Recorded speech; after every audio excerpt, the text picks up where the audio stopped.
এই ওলামারাই তো করতেছেন, আলহামদুলিল্লাহ করতেছেন তো, ওলামারা তো করতেছেন। এই দেখা যায় আমার ড্রেস, এই পাঞ্জাবি এবং এই যে কোট, এটা সব ওলামাদের দেশে বানানো,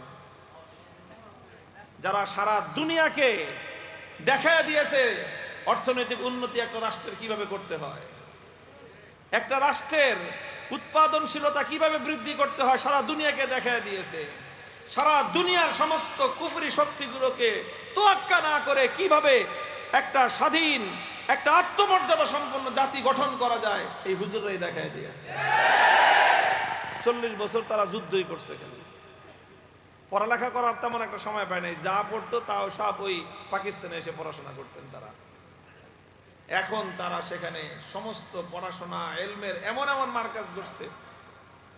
দারুল ইফতা, আমরা তো মনে করি যে হুজুরদের দারুল ইফতা করা করি, সেখানকার দারুল ইফতা দেখে আসলাম। দারুল ইফতার নাম তো শুধু দারুল ইফতা না, দারুল ইফতা ওয়াল কাজা, সব দারুল ইফতা ওয়াল কাজা।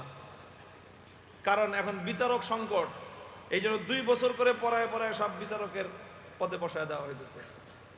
দারুল ইফতা ওয়াল কাজা, বছরে 2 ফাতরা, 6 মাস ঢুকবে, বাকি 6 মাস এই ক্যাম্পাস থেকে বের হওয়ার কোনো সুযোগ নেই। একদম 5 তলা বিল্ডিং, নিচতলা তালা মারা, এমন করা করি। মানে মক্তবের ছাত্র এত করা করি নাই, কারণ 40 বছর তাদের এলমের করতে পারে নাই, তারা অনেক শূন্যতা সৃষ্টি হয়ে গেছে। এখন এরকম যোগ্য যোগ্য লোক তৈরি করার জন্য তারা চেষ্টা করতেছেন এবং এমন এক বিচার ব্যবস্থা তারা কায়েম করেছেন, সুবহানাল্লাহি ওয়া বিহামদিহি। রাত 2টা 3টা সেই দেশের দুর্গম পাহাড়ি পথ, শত শত মাইল, হাজার হাজার মাইল পথ চলো, সেই যে হাদিসের কথা মনে পড়ে, লা ইয়াখাফু আহাদান ইল্লাল্লাহ, আল্লাহ ছাড়া কাউকে ভয় পাইতে হয় না। অথচ লক্ষ লক্ষ মানুষের হাতে হাতে অস্ত্র আছে, 1 লাখ 2 লাখ না তো, কয়েক লক্ষ মানুষের হাতে ভারী অস্ত্র। এই আমাদের দেশের মতো এই বন্দুক আর কাটা রাইফেল মাইফেল এগুলো না, AK-47 রাইফেল, যেগুলো দিয়ে আমেরিকার রাশিয়ার সৈন্যদেরকে এরা মারছে, সেই রাইফেল, কয়েক লক্ষ রাইফেল মানুষের কাছে আছে। আমাদের বাংলাদেশে যদি এরকম মানুষের পাবলিকের হাতে এই অস্ত্র থাকতো, আমি বলি এই যে চরাঞ্চলে ওয়াজে গেলে, এই যে আমাদের বাংলাদেশে কিছু চর আছে না, নরসিংদী, ব্রাহ্মণবাড়িয়া, এই দিক দিয়ে প্রত্যেক বছর মারামারি লাগবে, রাইফেল মাইফেল তো নাই, টাটা দিয়া মাইরা 2-4টা লাশ ফালায়। ওদের কাছে যদি রাইফেল থাকতো, চরের মানুষ খুঁজে পাওয়া যেত না। সেই দেশে পাহাড়ি দুর্গম পথ, মানুষের হাতে AK-40 রাইফেল, মানুষ চলতেছে। 4 বছরের মধ্যে এরকম একটা অন্যায় হত্যাকাণ্ডের ঘটনা ঘটেনি। কিরকম বিস্ময়কর নিরাপত্তা এবং শান্তির পরিস্থিতি তারা কায়েম করেছে, চিন্তা করা যায়। এটা মোল্লা ছাড়া কারো পক্ষে সম্ভব না। এই জাতীয় ব্যবস্থাপনা প্রতিষ্ঠা করা একমাত্র উলামায়ে কেরামের পক্ষেই সম্ভব। প্রত্যেকটা মন্ত্রণালয়ের পূর্ণ মন্ত্রণালয়ের পরিপূর্ণ তাদের যে নীতিমালা, সম্পূর্ণ নীতিমালার উপর বই ছাপানো আছে এবং প্রত্যেকটা বইয়ের মধ্যে হাসিয়া আছে। হাসিয়া মতন 2 লাইন আর হাসিয়া হলো পুরা পৃষ্ঠাব্যাপী। আমি নিজে, আমার কাছে আছে 2-3টা মন্ত্রণালয়। আরে ভাই, মতনে তো কম, হাসিয়া তো বেশি কেন?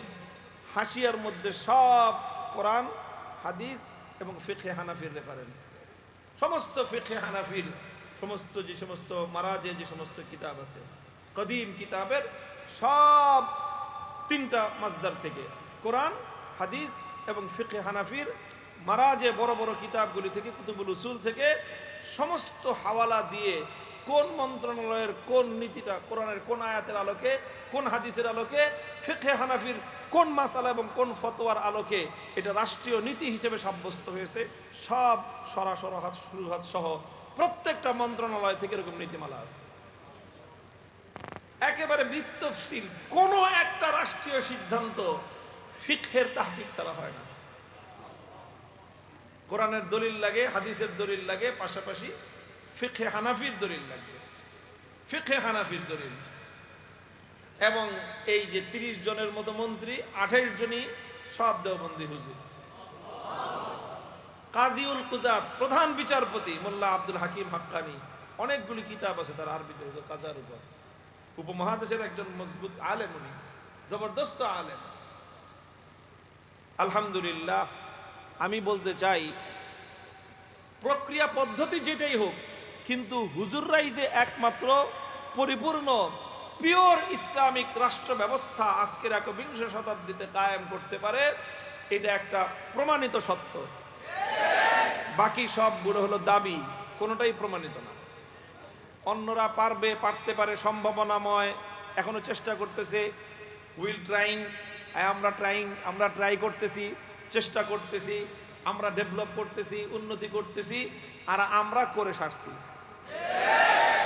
কাজে এই জন্য ওলামায়ে উম্মত এবং সাধারণ মানুষ সবাইকে আমি বলবো যে ইসলামের সঠিক রাজনৈতিক ব্যবস্থা প্রতিষ্ঠা করতে হলে সঠিক একদম কোরআন এবং হাদিসের এলেমের মধ্যে মজবুত এলেমওয়ালা লোক ছাড়া কোশ্চিনকালও সম্ভব নয়। যারা মনে করেন যে আমাদের সাথে অন্য কেউ মিললে অথবা আমরা অন্য কারোর সাথে মিললে আমাদের দুর্বলতা প্রকাশ পাবে, আপনারা এই সকল বিষয়গুলি সম্পর্কে হয়তো আপনাদের নজর যাচ্ছে না। আমার আত্মবিশ্বাস